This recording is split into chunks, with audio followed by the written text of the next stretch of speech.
The person you want to become is not separated from you by discipline. He's separated from you by structure. That's the part nobody tells you. Because discipline gets all the attention. Discipline sounds impressive. Discipline sounds masculine. Discipline sounds like the answer. But discipline is expensive. And you're wasting it on battles that should never even exist in the first place. Once you start looking for this, you see it everywhere. The gap between who you want to be and who you are is not a discipline thing. It's not because you're weak. If you're anything like me, you might tend to actually have a view of like, man, that person that I look up to, whether it's like a fictional character like Harvey Specter or like an athlete, like say like Ronaldo or whatever, the gap between that person and me is willpower. Like I'm just not as disciplined as them. And I mean, there's a lot that goes into that. I'm oversimplifying this a lot. I mean, the gap between you and Cristiano Ronaldo isn't just discipline and structure and all this stuff. There's a lot that goes into that. But if we're keeping it simple, the gap between who you want to be and who you are, you look at that as a discipline problem. Like you're weak. But these guys that you look at don't become exceptional simply because they've got this all-encompassing discipline. Like they just got this capacity for willpower that you just don't seem to have. That's not the case at all. The big difference is environment. Your current environment keeps encouraging the wrong behaviors. It makes it so easy for you to carry on falling back into your old patterns. And that's why when I made my monk mode video about 2 weeks ago, I spoke about the importance of setting up an environment, right? An environment that keeps you locked in. James Clear speaks about this in Atomic Habits. He makes a big deal about environment, setting up an environment, and he gets into the science of like, a habit it starts with the environment. There's a cue, and then there's a response, and I forgot, I read it a long time ago, but basically there's kind of a way your brain works, and it starts by the environment. If you're somebody who's used to scrolling in bed or whatever, and your routine is, I finish eating, I feel really full, I go brush my teeth, whatever, I come back to bed, my phone is by the side of my bed, I get in bed, I use my phone, and then I spend 2-3 hours on TikTok, YouTube, whatever the case is. Then your brain starts to see that pattern, and then now when you eat and you go brush your teeth and you come into your room, it's the same room, your phone is in the same place. Even if you decide, man, I need to change this habit, it's a bad habit, I need to go to sleep early, your brain is trained for that system. It's trained for that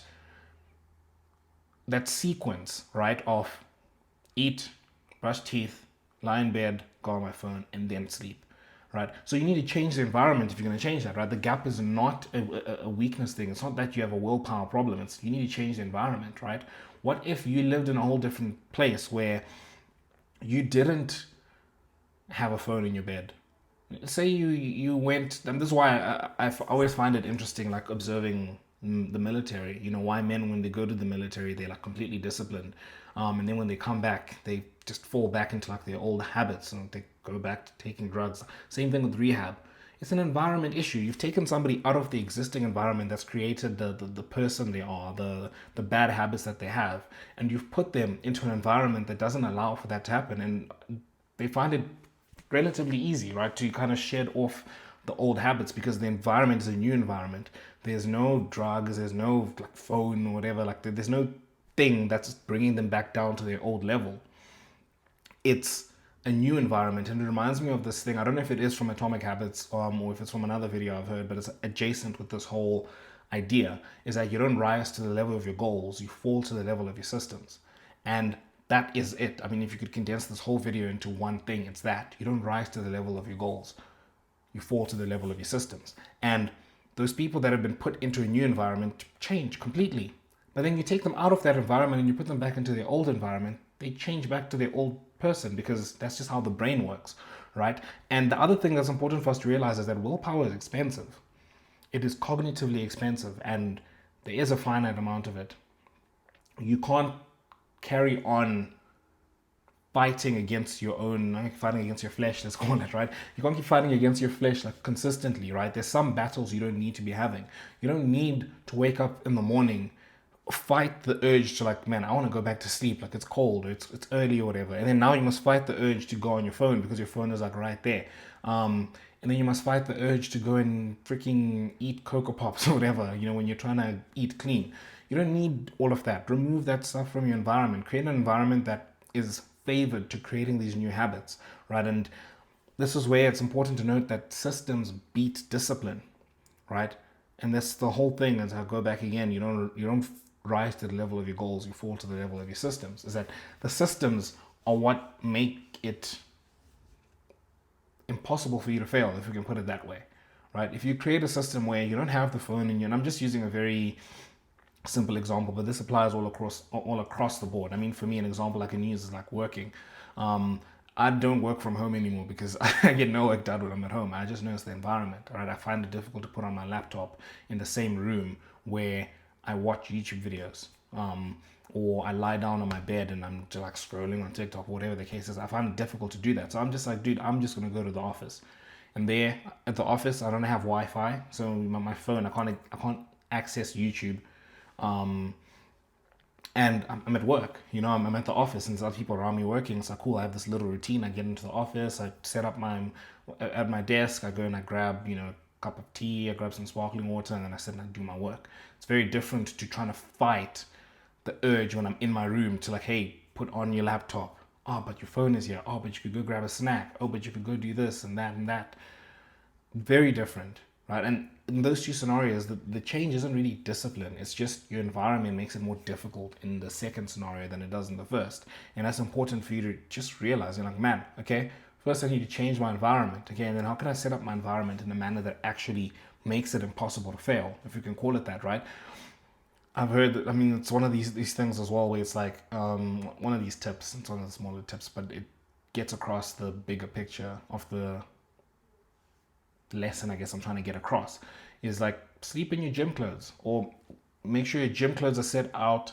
If you're somebody who wants to wake up early and go to the gym, like sleep in your gym clothes, or make sure your gym clothes are set out, your bag is packed, your water is ready. Like it's just like you remove as much friction from the environment as possible in favor of your positive habits, and then you put up as much friction as possible against your negative habits. So another one, sleep with your phone outside your room. If you know, man, I wake up in the morning and my phone's there and I open up my phone, the first thing I do is I go on Instagram or whatever. It's like, hey, why don't you cut that out of your environment? Leave your phone outside. Get an alarm clock. It's not that expensive, honestly, if you want an alarm clock. I mean, I got one like 2-3 months ago. It was like 150 rand. Like it wasn't that bad. Like, get it and make the biggest difference for you. Sleep with an alarm clock. Now the alarm goes off.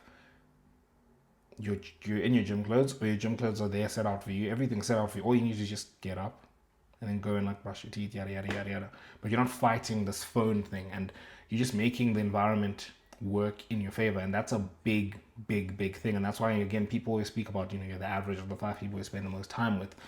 Similar story. If you're around people that live life a certain way, you're gonna be falling into those standards. And if you're around people who live a different way, you're going to fall into those standards, and it's very important. But this changes the entire conversation. You do not rise to your intentions. You fall to your structure, your routines, your defaults, your systems, your environment. That's what determines who you become. Because every structure produces an outcome. A phone beside your bed produces an outcome. A chaotic morning produces an outcome. A distracted environment produces an outcome. And if your structure is producing the wrong man, no amount of motivation is going to save you.